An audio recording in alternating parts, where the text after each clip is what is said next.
All right, thank you, Dr. Conte. Thank you, everybody, audience, those who are watching us. This is another Sunday. It's actually a very nice Sunday in Kansas City. The sun is out, so that makes it better all the time. But again, today we have a number of issues to deal with today. First off, we want to look at the KMC's application today for stay of investigations finally dismissed. We will look at that briefly, and then we will also look at Barrow's new cabinet. During the week, Barrow, I think it was Wednesday or so, Barrow finally appointed his new cabinet. It wasn't really a new cabinet. It is a continuation of the old cabinet. But we will look at that process as well. And then finally, we will briefly look at the impasse, or what I would call a standoff between Russia and NATO. That's on the international stage. We don't usually deal with the international scene a lot, or I would say U.S. issues, but this is something that is on the minds of everybody, and it is a big deal right now. So I thought, Dr. Conte, some of our audience, people who listen to us, may be wondering what is going on between U.S., Russia, and NATO. So we will briefly touch on that. I'm not a professional in this, and I'm not an expert in international relations, but there are a few things I would want to give my opinion on briefly.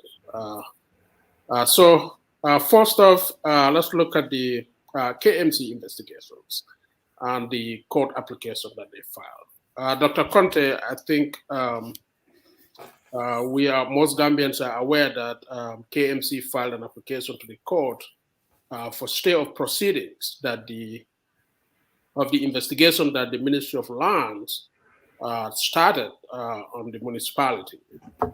That application has been dismissed finally, and the proceedings of the investigation is going to go on.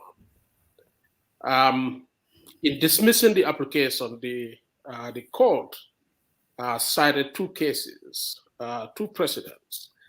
That is the case of Yakumba Jaite and the clerk of the National Assembly, and also the case of the Gambia participants. So those two cases were cited in the dismissal of the application. But the real implication of these on the mayor himself, the mayor of KMC, Talib Bensouda, and on the upcoming municipal local government elections can be quite profound.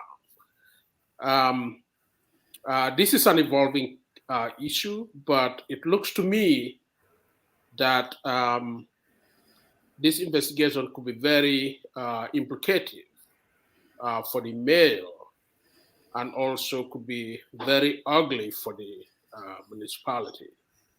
We know that KMC has been a darling of the opposition UDP, and they always touted Mayor Bensouda's performance as indicative or representative of what a UDP government would look like. So this investigation that is meant to unearth or bring out corruption in the KMC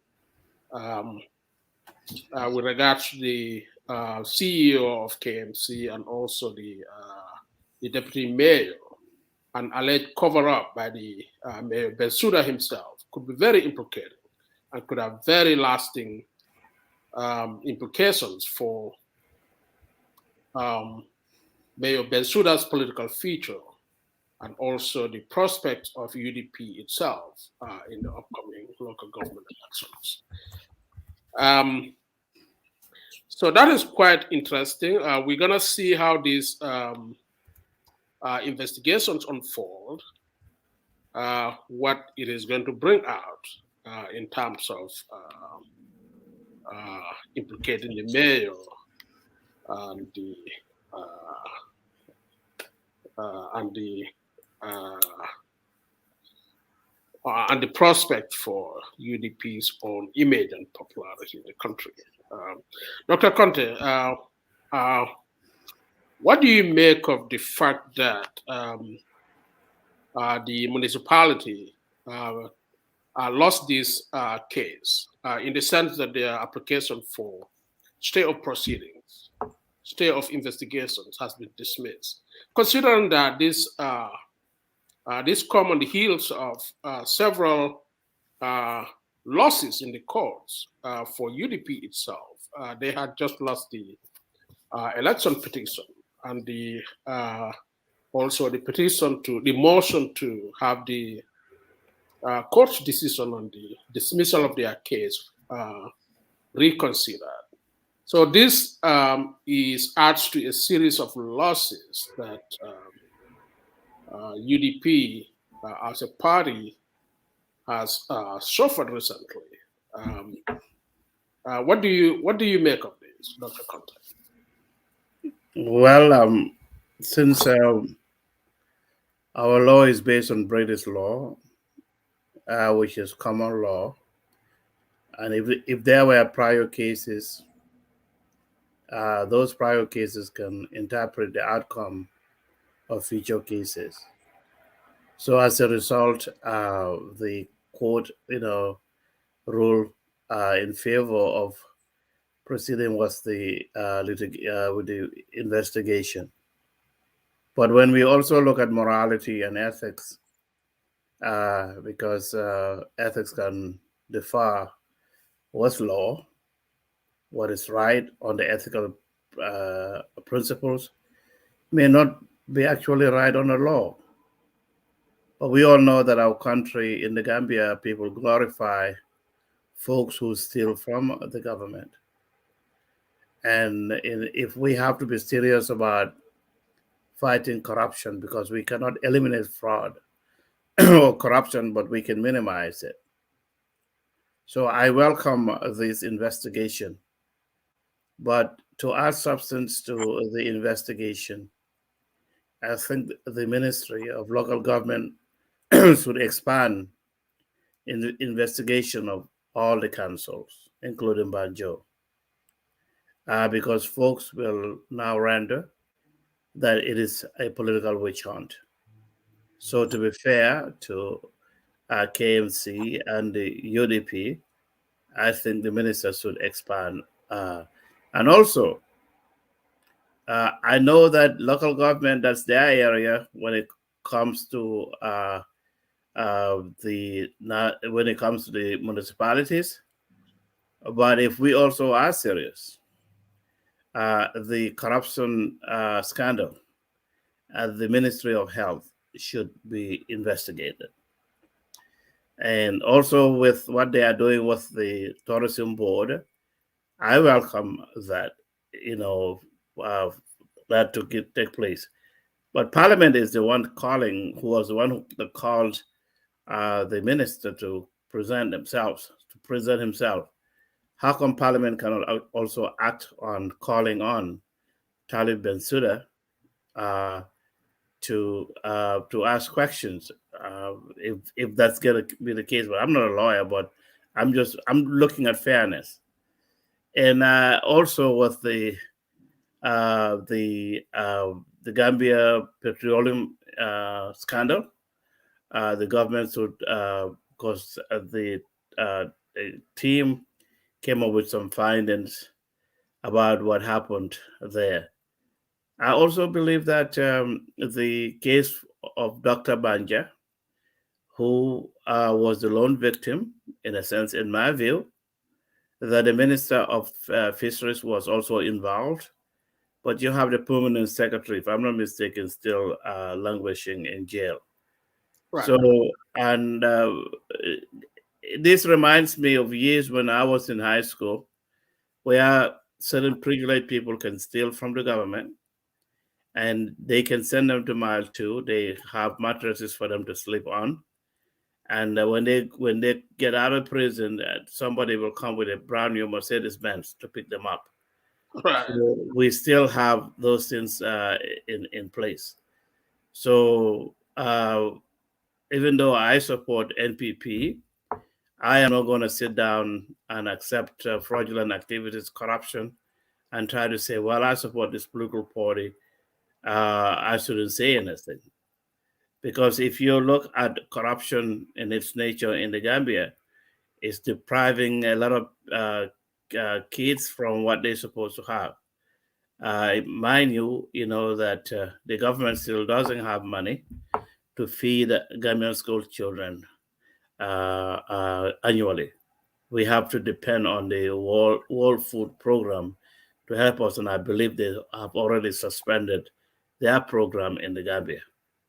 So these are things, and then when you look at so many fraudulent things happening in our country, whereby somebody who earns this amount of salary, but they are living beyond the means of their own support. People now will steal anything they want to government offices because they know that there is no outcome.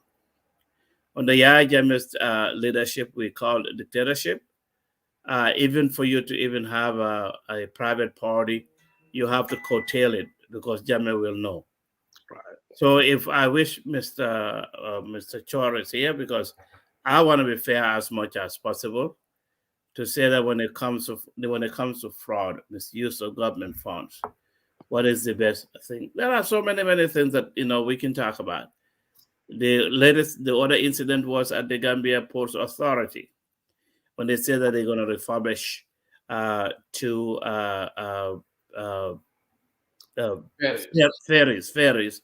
That's going to put passengers to find alternative ways to travel from Banjul to Barra and Barra to Banjul. So we don't have any strategic planning whatsoever. So folks can say this is how much it's going to be, and they give them the money. But what really surprised me in Gambia is that how on earth can a cook build a story building with a meager salary that person earns at the state house? Where are they getting all these funds? So we talk about segregation of duties, is that if the budget is appropriated, was appropriated to each ministry, and then the accountant general's office is there.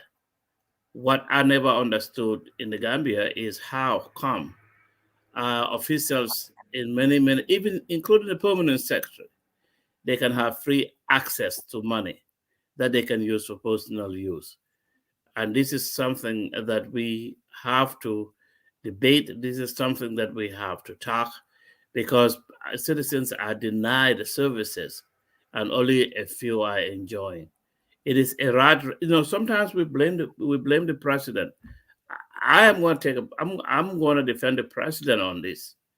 It is the people who are out there who represent the president who are giving him bad names.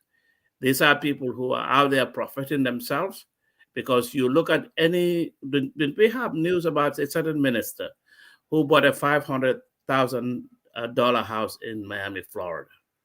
And the government knew about it, but nothing came out of it. So we have people who, by salary wise, they were earning less than $300 a month in the Gambia.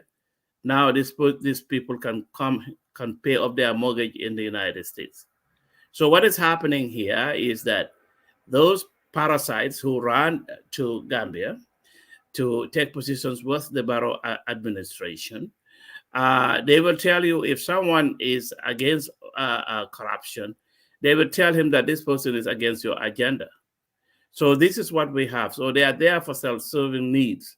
Just like the last time last Sunday when a presidential advisor came on the branch and suggested, or said that the president should only hire, or the president will hire people who are loyal to him.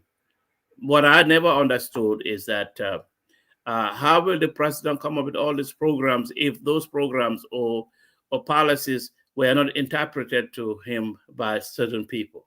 Because that's the need of an advisor. If you have an advisor, you don't have to take 100% of what was asked of you, but at least you can listen.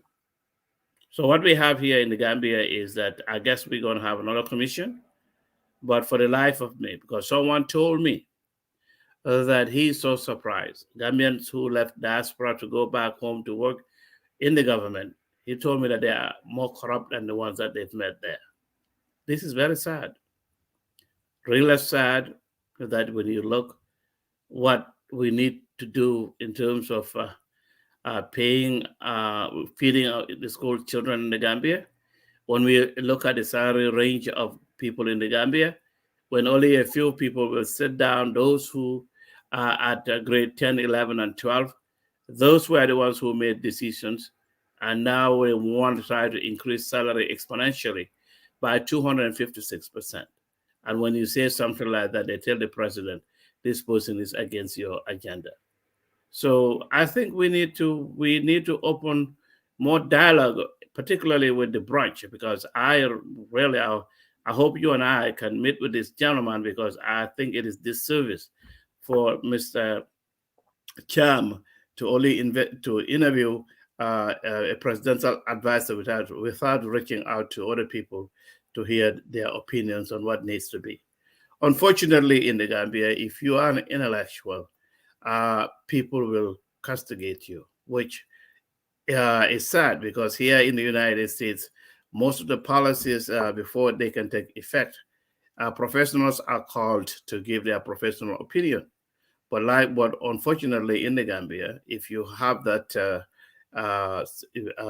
if you have those credentials, they will just jump on you and say anything. Just like I was talking to an advice, a National Assembly member.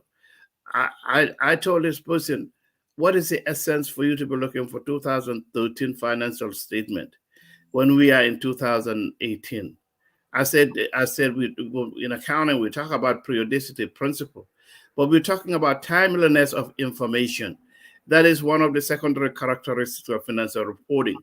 I said you are best to go and look at the 2017 or even 2016 information, but to go all the way back to 2013, by the time you finish looking at that 2013, it is relevant. It is irrelevant for you to make any informed decision. But the person thought he knows more than anybody, and these are things that we have in the Gambia, and it will continue to be in our country if the leadership is not willing to listen to folks, because they can go out there and get expatriates to give them advice, but Gambians who have the same credentials, they will not sort our help. So I don't know whether it is the size of our country and how stubborn we can be in trusting our own expatriates. I don't know. But when it comes to this corruption, Mayor Bensouda, in my view, as a fraud examiner, by him trying to protect himself, it tells me that he has a hidden agenda. It tells me that he may be part of the corrupt practices at KMC. And I rest my case. Thank you, Dr. Conte. Yes, very well said. Absolutely, yes. I think the biggest problem for the mayor is that he may be complicit in um, in what may be termed a cover-up. And it may not be as simple as that, but I think the steps they took, the investigation that they tried to do, rather than involve the by the KMC itself, rather than involve the police and the local government officials, I think that is have um, what may be a problem for him, and also the way the CEO was let go.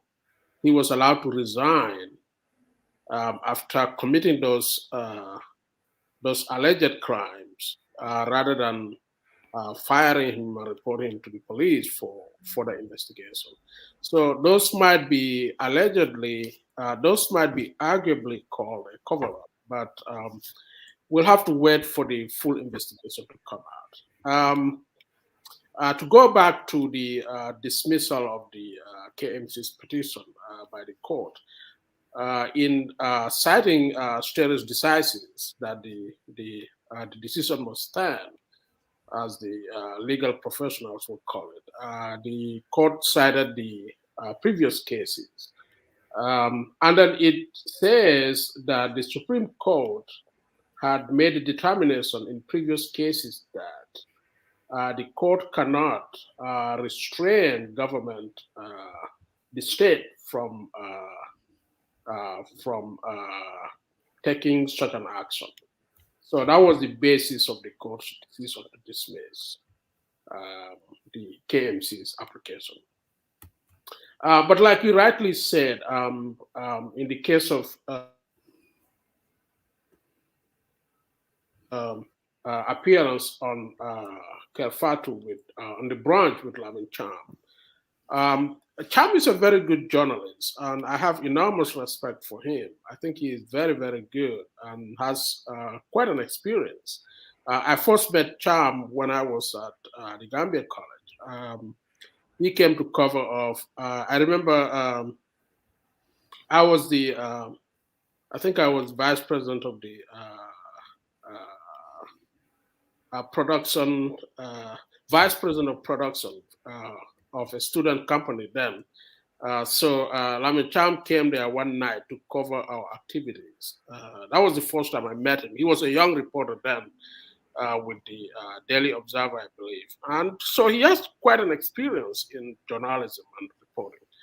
And I think he runs a very good program on the branch. I try to listen I try to watch that program every Saturday morning. But it would have been really great, like you said, if we had somebody to counter Sehumbalo's claims that day. It was a solo, I think it was a solo interview. There was nobody to counter him. I think previously there were people like Nyanjai and some representatives from UDP and some other people who are pretty good at countering him in the past. But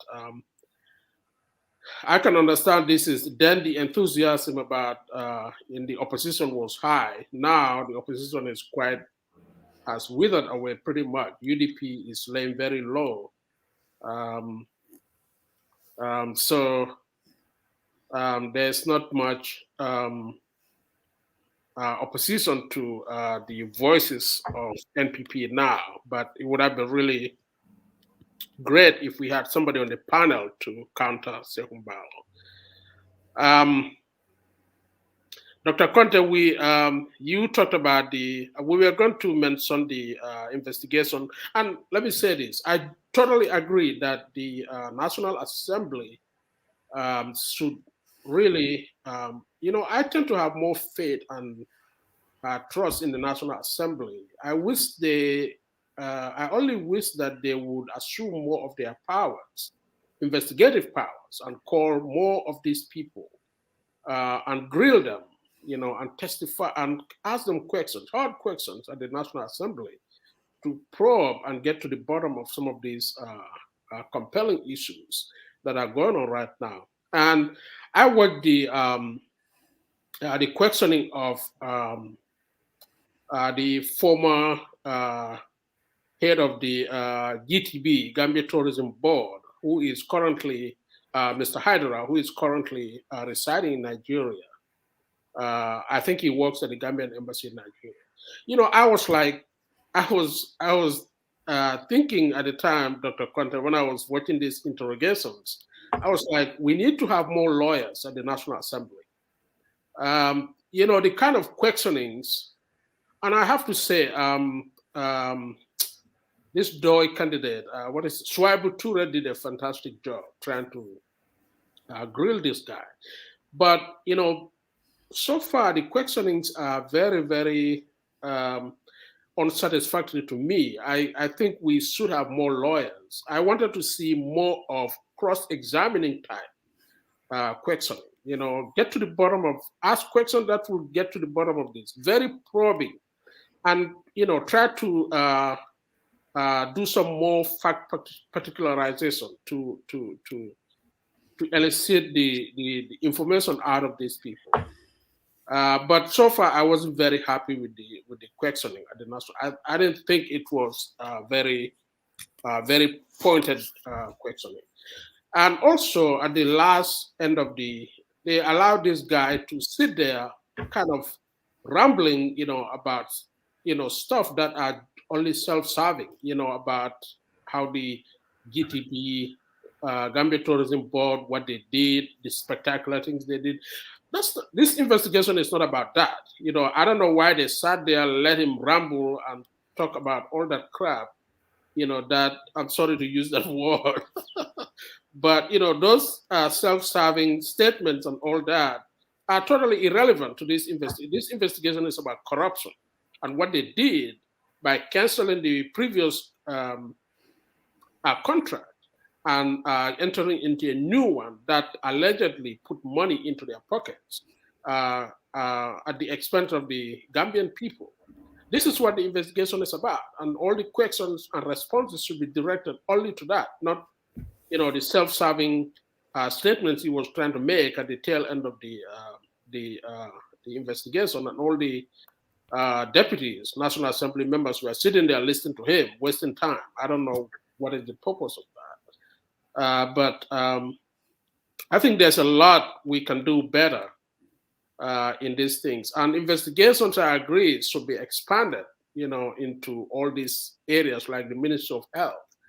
There's a lot of, stuff going on at the Ministry of Health, allegations that need to be probed and uncovered, so that we know the truth. The ports need to be investigated. I don't know if they try to extend to Banjul municipality. I don't know if UDP will take that silently. They might say now they're witch hunting their mayors, but political witch hunt. But I think the National Assembly should be very proactive. Maybe they should consider retaining lawyers to do some of these investigations for them. Because many of our National Assemblies members don't really think like lawyers. And they need to think more like lawyers when they are doing this kind of work. Do you have anything further to say on this matter, Dr. Conte, or you want us to go to the President's Cabinet? Yeah, just 1 second. We will continue to have the same type of people running out the affairs of our country in the National Assembly, because of the fact that local representation, unfortunately, people don't vote for they don't vote for experience or the educational level of an individual. They only vote for the person because he or she is well known in the community. So you will see the same thing surfacing again when it comes to nomination. So those are things, because for me, our member of parliament never said a single word in parliament for 5 years. So I know that there are so many people like that. So we will, but I tend to disagree that they only need lawyers. They don't need to hire lawyers only. If you can read and understand stuff, I think you should be able to ask questions. Unfortunately, in the Gambia, what we have here is that we tend to forgive very quick, and then and try to say move on. So we don't take the level of corruption, or we don't take corruption seriously, because if you really want to make money, the government is the only place you work to steal, and if you steal, nothing comes out of it. But on the Yahya Jammeh's leadership, there might be some form of corruption, but it was only him, maybe, if one has to say that, because civil servants, we are careful not to do fraudulent activities. Like I said, even holding a private party under Yahya Jammeh's leadership, that was minimized. But now people think that they can do anything. Look at the Ports Authority when people ship things to the Gambia. How many signatures they have? They are required to have before they can get their goods. And now Gambians are going to Senegal or importing stuff there. A gentleman told me the other day. I think he might be listening. He told me a figure that the cost of I think it is a tariff from Senegal, which I don't think that we should charge any tariff, because when you charge tariff, it actually goes to the eventual consumer who's going to feel the brunt of it. But the guy wanted his folks to pay the tariff when they assessed them. He said about $60,000, and then the people refused to pay. Within 2 days, it increased to 80,000. I don't understand how that is possible. And then I bet if you ask for receipt, nothing is going to come out of it. Look at the airport Right. tax that they have. So we don't have any accountability in our country. So the president alone cannot be blamed for this, because President Barrow doesn't know what is going on around at the airport.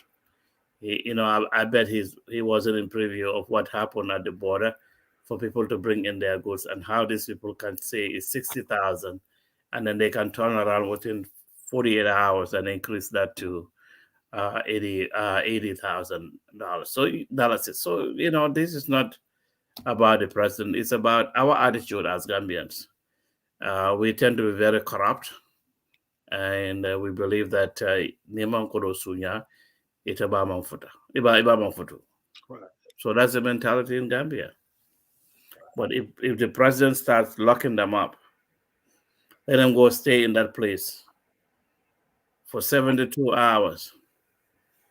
And then when they come in, they prosecute them to the maximum. Corruption will be minimized. But as long as you take it as business as usual, folks gonna steal. Thank you, Dr. Conte. Yes, absolutely. Yeah, I think President Barrow needs to be pretty tough, like Jame. He needs to borrow a page from Jame. You rightly said it. Under Jame's rule, Jame was the chief corrupt person. Jame and his close associates. Everybody else is kind of watching over their shoulders. So it wasn't as widespread as we have today, even though the magnitude of corruption probably was no less during Jame's time. Tariffs, I can understand. They could be useful in making foreign goods that are coming into the country less competitive. But this works well only if we have competing homegrown products at home. But if we don't have that, and the country is dependent mostly on importing these products, and many of these things have the demand is pretty inelastic. No matter what the price is, people have no choice. They will still have to buy, like like the staples: rice, vegetable oil, sugar. A lot of those things, Gambian people do not really have much leeway in terms of whether they will buy these or not, because there are no real options there, even though it can be argued. I remember there was a lady who was doing some nutrition studies in the Gambia, working with GAFNA at the time, Gambia Food and Nutrition Agency, and he wrote a paper back in the days, very interesting. He argued that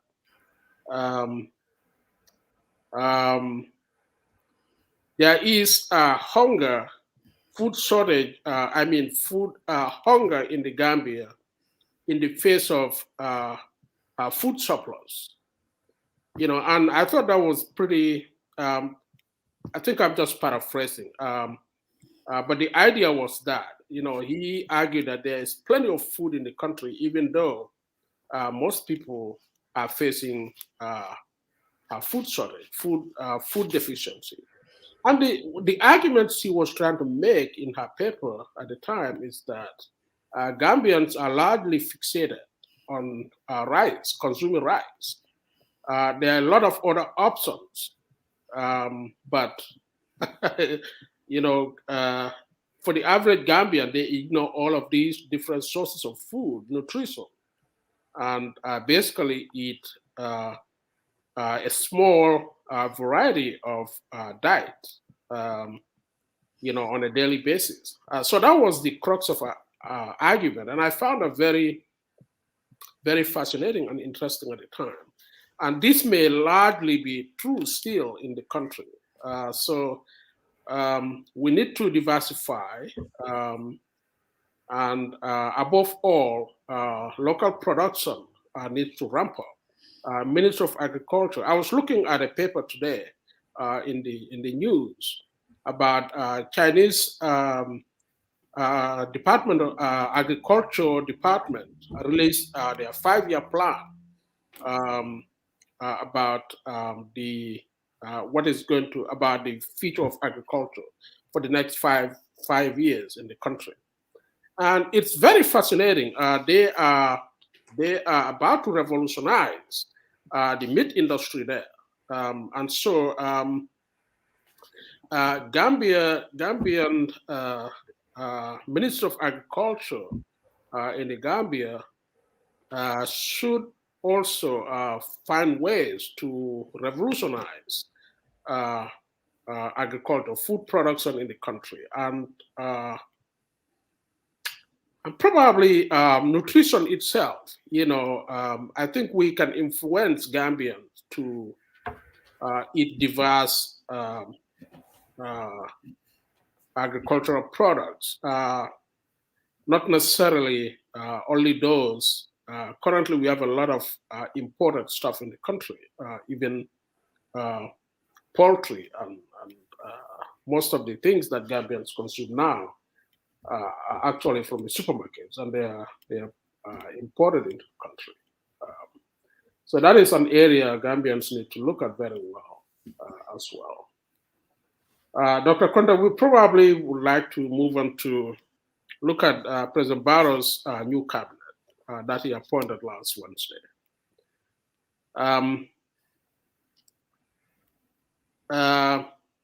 It's been in the news that President Barrow was retaining his current cabinet instead of appointing a new one as per the constitutional requirement following his swearing into his second term. I think the constitution required that a cabinet be sworn in. It doesn't have to be a new cabinet. He can retain the old one, but each of them need to swear into a new oath. Since the swearing in of the president automatically ended the term of the previous cabinet.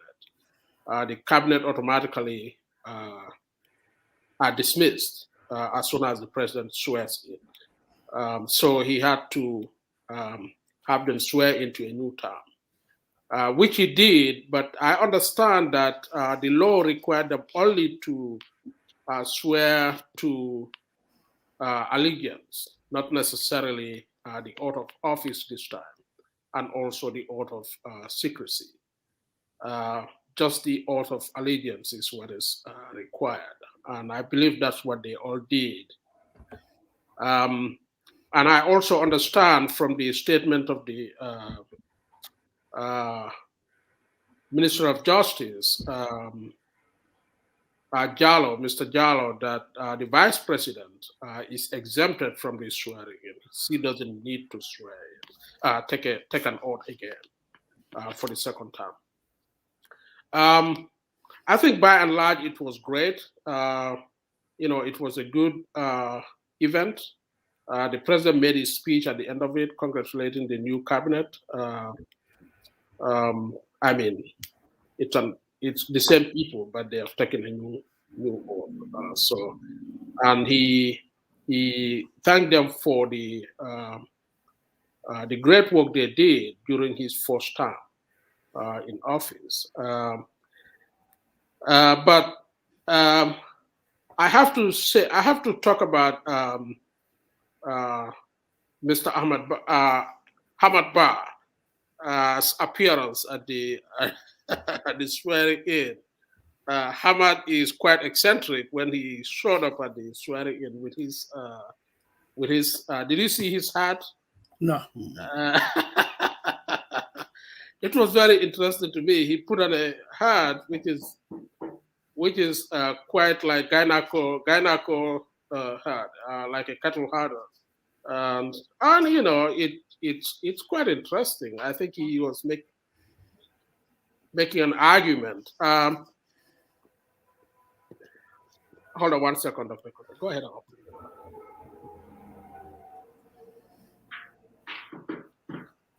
So all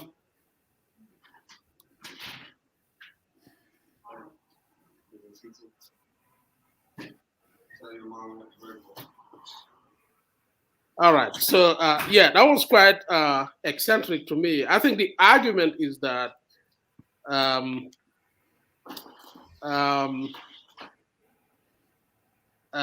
you know, I always think that Dr. Conte, the way we dress, the way we dress, among other things, is kind of a statement we are making. It's kind of an argument, kind of. You know, we are trying to make a point of view, right?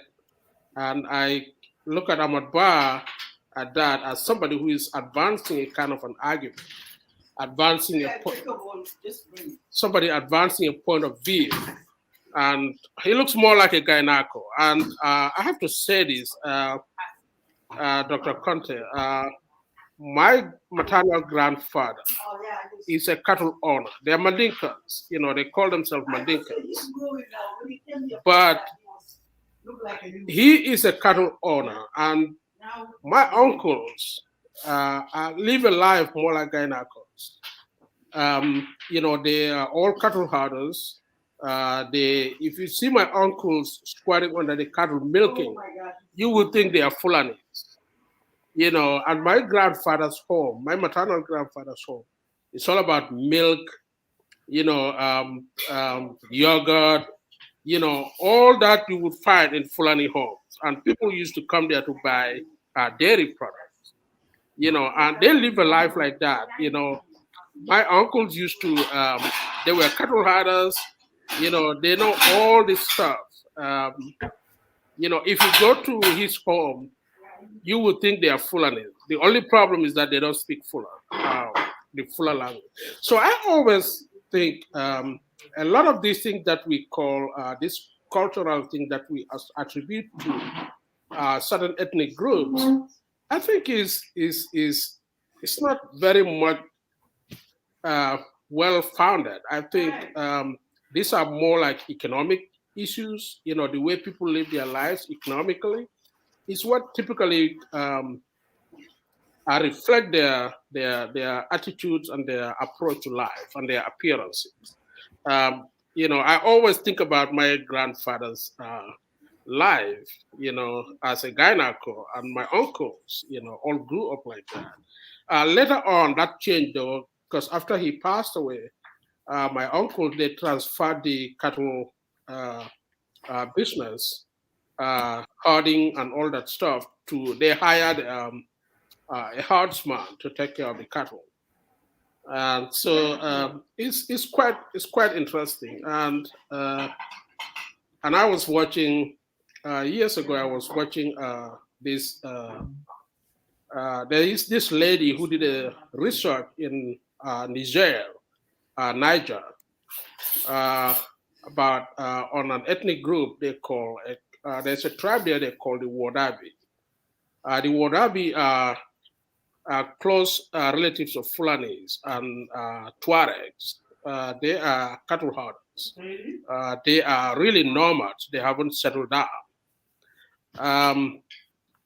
And according to the researcher, the Wodabis understanding and understanding of the purpose of life, their approach to life,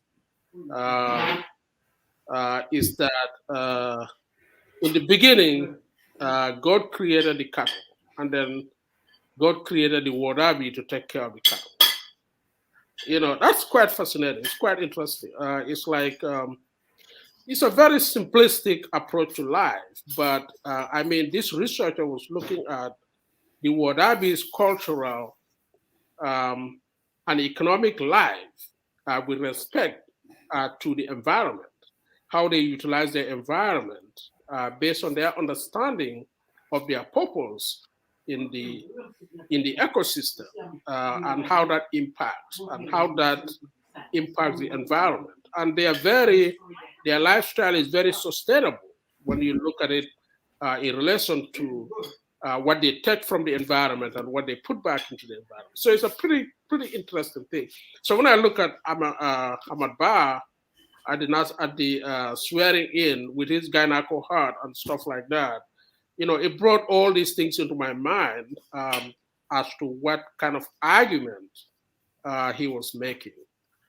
So that's quite fascinating also as well. But so far, I think, and I think I want to be a little bit critical here. I think I was wondering whether Ahmad Ba facing investigations for his conduct at the GTB should be reappointed as a Minister of Tourism. That could have implications on the investigation itself, because he is still in office and he may have an opportunity to tamper with the evidence if possible. One can make that argument. So I probably, if I were in Barrow's place, I probably would not reappoint him. I would also look at the Ministry of Health critically, but I understand Barrow, is saying that this is an interim cabinet. He's going to make real appointments, permanent appointments. But again, most Gambians are expecting a new direction for this government. So reappointing these same people, deferring a permanent cabinet,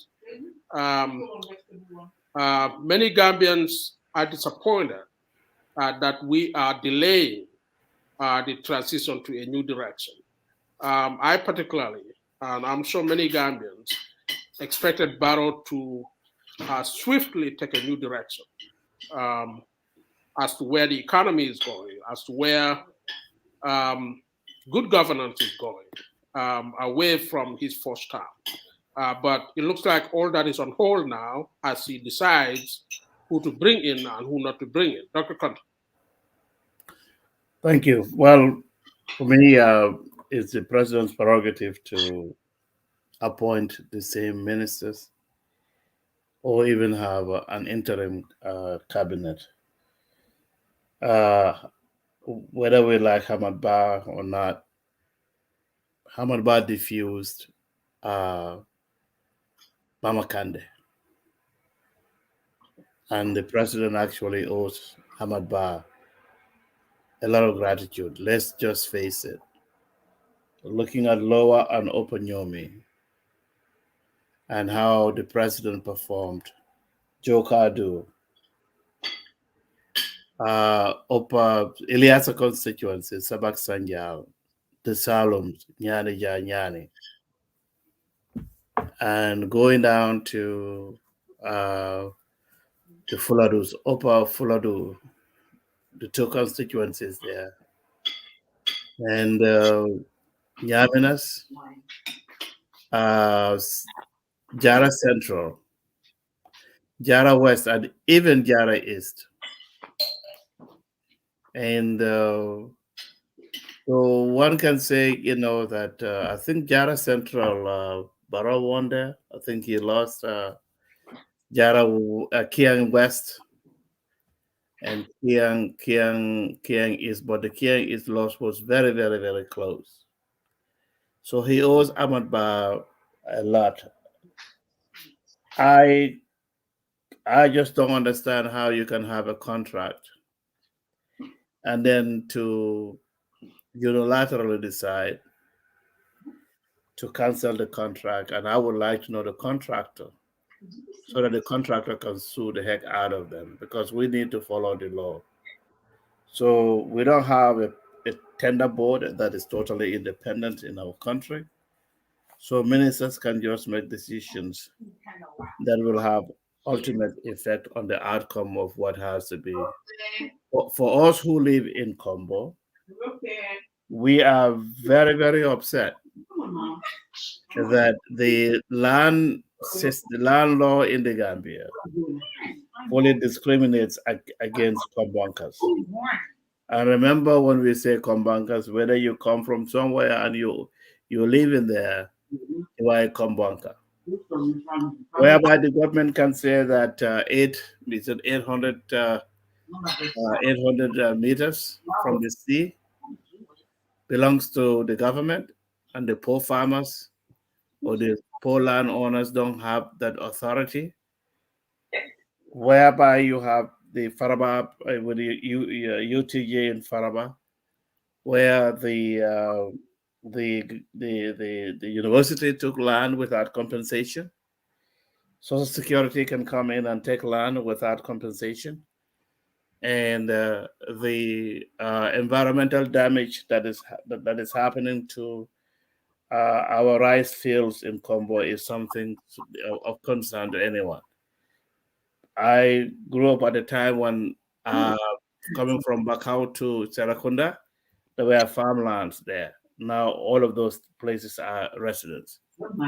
We don't have any structure in place where a government, a tourism board, can decide that this belongs to the government. So it's only in the Gambia, and a lot, and we should challenge that. And the small little piece of land that is left for people of Brufut, which is a transfer field, they want to try to build a multi-purpose center there. That place is already congested, and the reason why we have skyrocketing prices is because few people are concentrated in a small little area. So if you are going to have a multi-purpose center that has been promoted by the Minister of Tourism, I think that place should even either go to North Bank Division or even to Fonyi or Jara, Kiang, or whatever you call it. And can you believe if we have a multi-purpose center in North Bank Division, how much money will the ferry service make? Because people will have to transfer from. No, we cannot concentrate everything in the combos. And the tourism board. And look at what happened in your area about that. What is that place that they sold to? I don't know whether it is true. They sold it to a foreigner that's going to build a town there. Is it? I think they said it's somewhere in Ginaka. I think. Ginaka. Okay, so nobody is talking. So the Gambia Tourism Board, they have this unilateral right. And remember, the land system, the land law, only says the land in where KMC. Right. But my constituency is not part of it. But when they go out there, they misrepresent. And now we are sitting down here worrying about food security, because there are total food insecurity. And the fact that our people don't want to work, our colleagues don't want to work, because now normally what I tell my folks, and so we really and truly have to, because they cannot fully depend on us in diaspora for every small little thing, even past power. They want you to help them with that. Right. So these are things but I think we are responsible for that, because we are not fully engaging our people to be totally dependent on themselves. If you think about the time when you were going to primary school, how industrious your people were, and now compare that with the recent generation, and you look at the fact that when you are in the Gambia, you want to start a business, they will follow you to the T. But the sooner you get on the plane to come back to where you currently reside, your business will collapse. And you cannot even depend on anybody. So when we talk about how people are suffering, we have to change our attitude. And when you when you say something like they call it, so which means that we don't even have any leadership skills to groom people to be future leaders. That's the problem in the Gambia. And then we look at UDP. Why UDP lost the election? Because we told them that you cannot use tribe as a measurement. You cannot say that and expect other tribes to sit and fold their hands together. And when you talk something like that, they say that it's a manke manega forward. So these are things that we will continue to have in our problems. We solve one area, and now election is over, but we still have the same attitude. It's either people, they glorify folks who steal, and we're not genuine in our transactions. We will continue to be in this problem if we don't change our attitude, and that's the nature of Gambia. So with the president's new cabinet or his temporal cabinet, I think he should, choosing whoever he wants to be minister, that's his prerogative. But he should be able to listen to advisors. Because most of the folks who are working with him, particularly those who came from diaspora, they're corrupt. So they can tell you, well, Maria, Amela agenda you support. So the president will be, will be compelled to either, they dismiss you from a position as permanent secretary and then take you to an embassy. This is something, so are you telling me that you have a president, the president can only listen to a trusted few, and the people who disagree in principle or some of the policies that they're going to advocate? No, tell me something that I don't want to understand, because I'm not going to call names now. Name me a person who is a presidential advisor currently who had a functional job in diaspora. And now these are the people who are carrying out the affairs of our country. And the president we need to tell him that. So we will continue to have problems because these people are only, they did the same to the Jammeh. Jammeh came with all good intentions, but the few corrupted his mind. And the few again are also corrupting President Barrow's mind. So the GT board, to me, the setting up that board, to me, is unfair to the people of Combo. Because if you own property, they say 800 miles from the sea to land belongs to the government. But if other people come from the other parts of the country, that land belongs to them. And now with the Scorpios playing well on this Africa Cup, of course they lost. That's how sports is all about. You either win, you lose. Now they're advocating for these people to be compensated land in Combo. I say, if you come from a place, be proud to build your house there. So I think sometimes we are so sensational in Gambia. It becomes such a pity for us to understand where we need to go. And when you try to disagree with people, you can't count jatale. How can you develop a country if you cannot disagree? You cannot agree to disagree. It's simple and straightforward, but only one way. And if a leader is out there, you cannot question that leader. That is a poor leadership skills. And I hope the president will be listening to his critics, because that's the only way you can develop a country. Thank you. Absolutely. Thank you, Dr. Conte. Yes. I think pretty much the president needs to overhaul the people around him as advisors. I think if the president needs advisors, it is better to have technical advisors, people who are economists, accountants, and engineers, who can advise him on how to manage the economy and how to reconstruct the country, rather than political advisors. These political advisors, if he needs to retain them, they should move to the NPP's bureau and work from there. pretty much. He can have one, or two political advisors close to him, but they have to be people of substance. Of course, the president is a judge who is a person of substance, but a lot of Gambians do not think he has quality people around him as advisors at this moment. Can I add something? Yes, go ahead. Okay, when I looked at the structure of the field, I knew that they did a terrible job. And then when they came in with some papers for the Chief Justice to read for the president to sign, they were not in folders. Right, exactly. They were loose papers, and they did not even mark the paper as 1, 2, 3, and so forth. Yeah. So here you have the Chief Justice trying to sort things out to know which papers the president has to sign. Yeah. So I was shocked. I cannot believe it. Yeah. Yeah. I said, what is your problem putting all this in different envelopes or folders? Yeah. Why are you going to have the swearing in a place that will not be able to will not be filled? What was wrong with having this stuff in Banjul? Why do we have to, because in Banjul it will be filled. But now you take and they were showing, it's so embarrassing. Right. And then the president gonna retain the same people? If I was the president, you are fired the next day.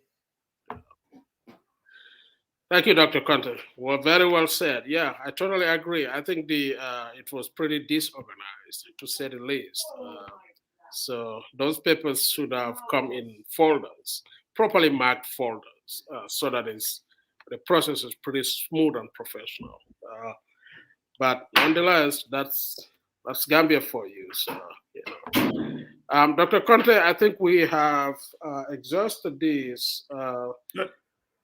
If you want to say something, go ahead before I. No. I don't want to take much of the time.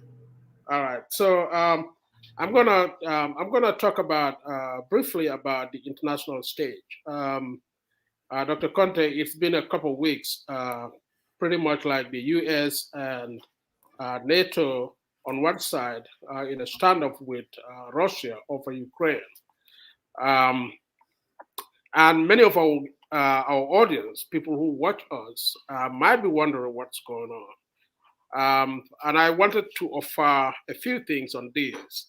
And I have to say outright again that I'm not an expert on this. I'm not a professional in international relations. I'm not a historian either. I'm just very interested in these issues. I have been very curious about this. We grew up at a time when the Cold War was raging. I remember we used to debate a lot during the first Gulf War. We were in high school when the first Gulf War broke. And we were keenly following this. Of course, we all we've been very interested in what was going on in the international scene for a long time. Most of the people from my time, from high school, we always glued to our radios to listen to Focus on Africa, its coverage of issues in Africa and elsewhere.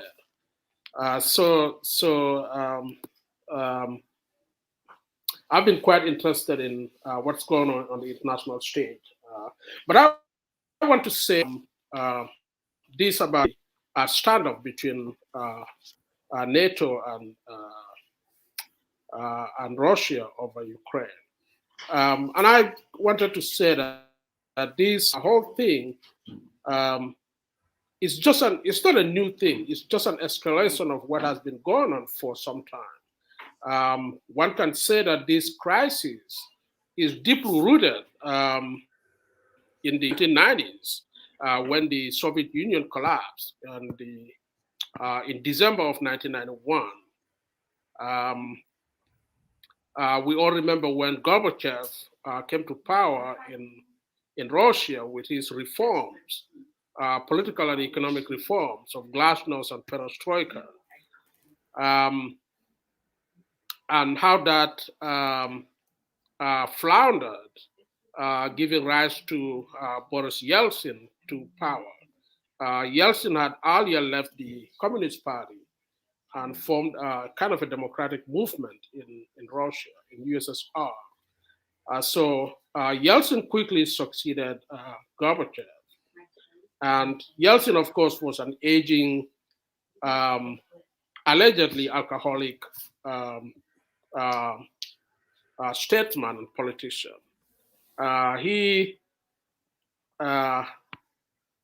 He oversaw some reforms continued some reform. Actually, Yeltsin, I believe, thought that Gorbachev's reforms were not far enough. And he made some additional reforms in USSR. But at the end of Gorbachev's tenure in office, we saw many of the Soviet states claiming independence from the Union. Ukraine became one of them, and the Baltic states were the first to declare their independence from Russia, and the Ukraine followed later. But Yeltsin's rule further saw the economic transformations in Russia. Yeltsin arguably started what today we call the oligarchs. Basically, state assets ended up transferring to a few powerful individuals who were cronies, who were close to the government. And these oligarchs, their nature changed under Putin. Putin's oligarchs had a different character to Yeltsin's oligarchs. But this is a different topic completely. But when Soviet Union was disintegrating, I think Gorbachev's biggest concern was NATO's expansion into Russia's backyard. And I believe at the time, the US promised Gorbachev that NATO will not expand. Of course, we saw that promise had been broken many times, at least twice in the US. We saw both Clinton and Bush admitted former Soviet states into NATO. In 1999, I believe, Clinton admitted Poland, the Czech Republic, Czechoslovakia, I believe, and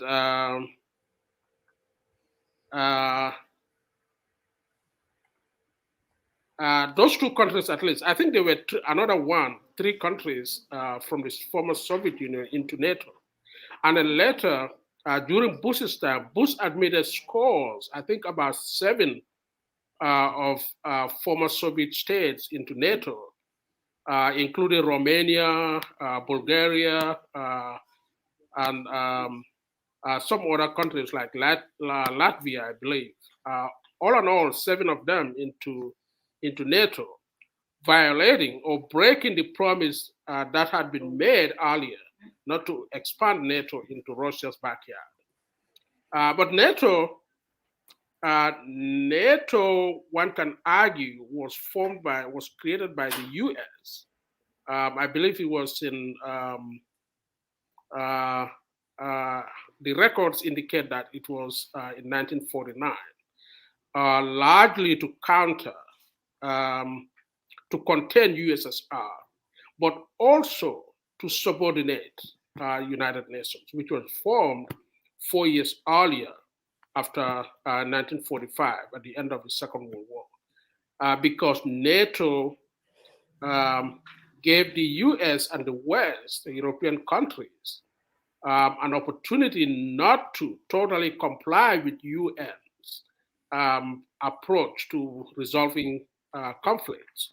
NATO's Article 5, which declares that if you attack one of the member countries, you have attacked all of its members. Give the NATO, US particularly, the opportunity to involve in conflicts anywhere that involves other NATO members. Fortunately, NATO did not have to act throughout the Cold War. Its deterrent purpose was very effective during the Cold War. NATO did not have to act at all. It was not involved in any conflict during the Cold War. But at the end of the Cold War, we saw the role of NATO changing.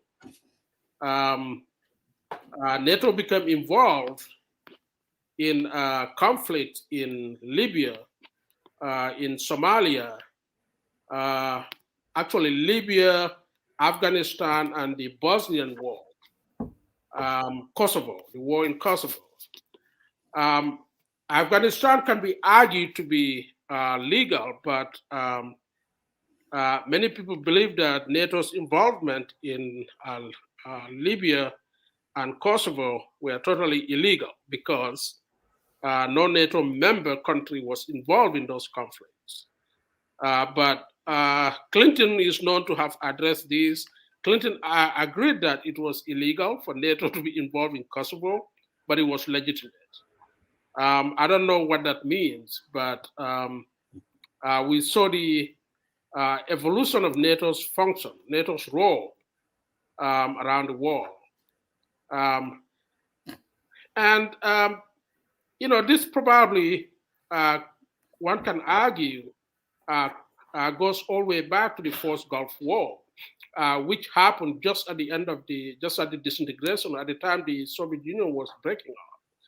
And the first Gulf War, which was waged by first Bush, W. Bush's father, H.W. Bush, was probably a precedent in the way future conflicts will be resolved around the world.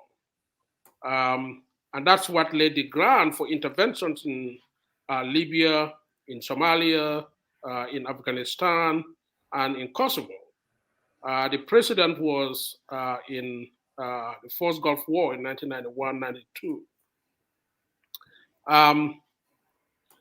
But the issue now is Putin, and Yeltsin handpicked Putin to replace him. But Putin, we know, has an ambition. Putin is very nostalgic of the former USSR, and Putin has the ambition to rebuild, to recreate the USSR or a Soviet empire again. And this is in direct conflict with NATO's goals. So NATO and Russia under Putin are definitely going to be at loggerheads, particularly over countries like Georgia and Ukraine. We saw Russia invaded Georgia in 2008 and again invaded Ukraine in 2014 and is building up troops for another invasion again,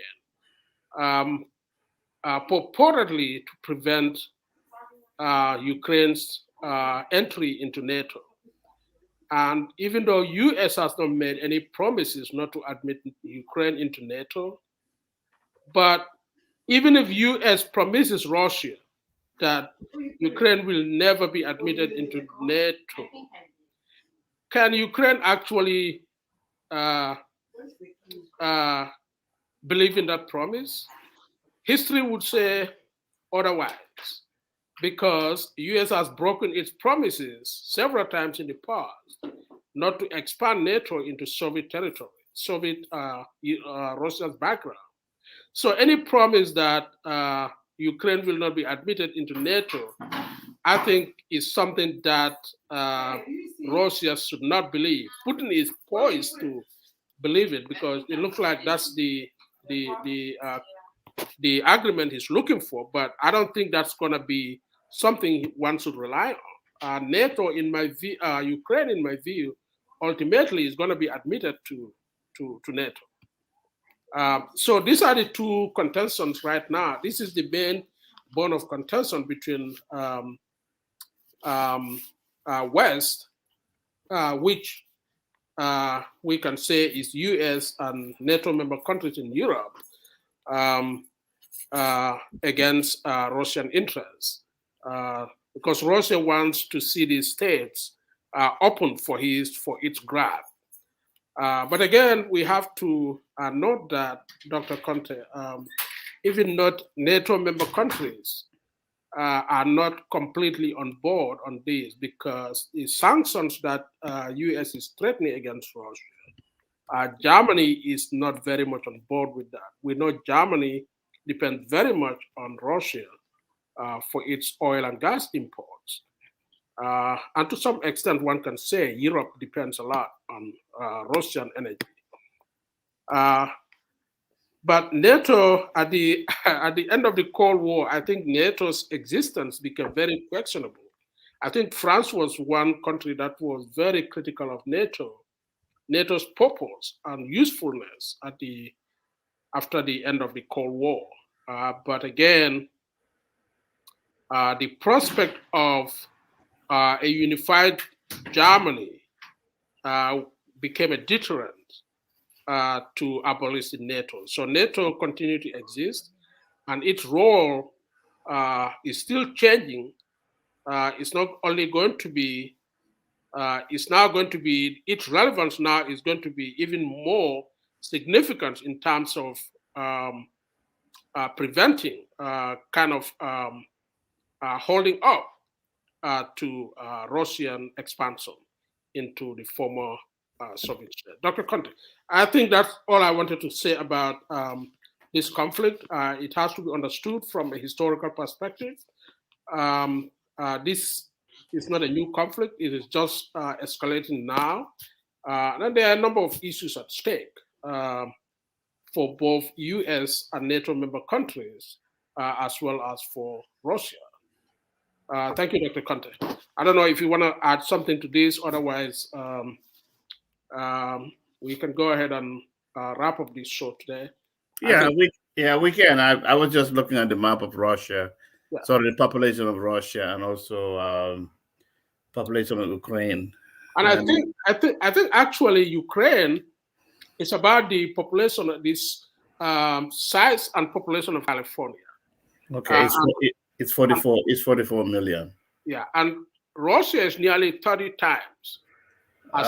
They used to be 150 million. Now the population is 144.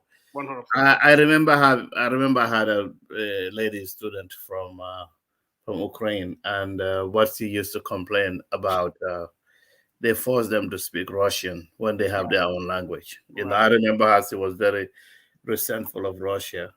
But Russia is trying to get relevance, and a former spy chief as president. I don't care much for Russia in terms of because communism is dead. It showed that since like I said, Gorbachev and so forth, Russia is able to benefit from capitalistic ideas. So, but for one reason, what I'm kind of concerned about, you're right, having United Nations, what is the relevance of NATO? I never even thought I would even think like that, but I'm kind of wondering if we have the United Nations, NATO then will be countering what United Nations stands for. Yeah, I think Dr. Connell, if I may interject right quickly here, I think the primary goal of NATO at the time when it was being created by US was one of the primary goals was to actually subordinate the United Nations.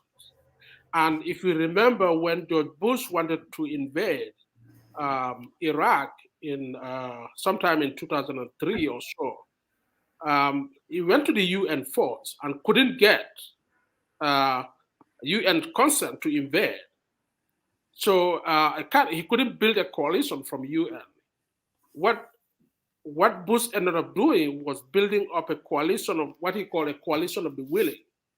And that coalition of the willing was largely, there are a lot of former Soviet states that joined that coalition. Many of them, Latvia, Romania, Bulgaria, all of those countries. And when Bush went to war in Iraq and won the war, all of those countries that were former Soviet states that were part of his coalition of the willing, how did he reward them? He rewarded them by admitting them into NATO. So they all became part of NATO now. So Bush effectively used NATO to circumvent UN authority and got a coalition of the willing, built a coalition of the willing outside of UN mandate, and invaded Iraq. And he rewarded them shortly after that by admitting all of those states, from the Soviet Empire, previous former Soviet Empire, and admitted them into NATO. So that is one way that NATO has remained functional for US and Europe. Okay, well, that's is good to know. Yeah.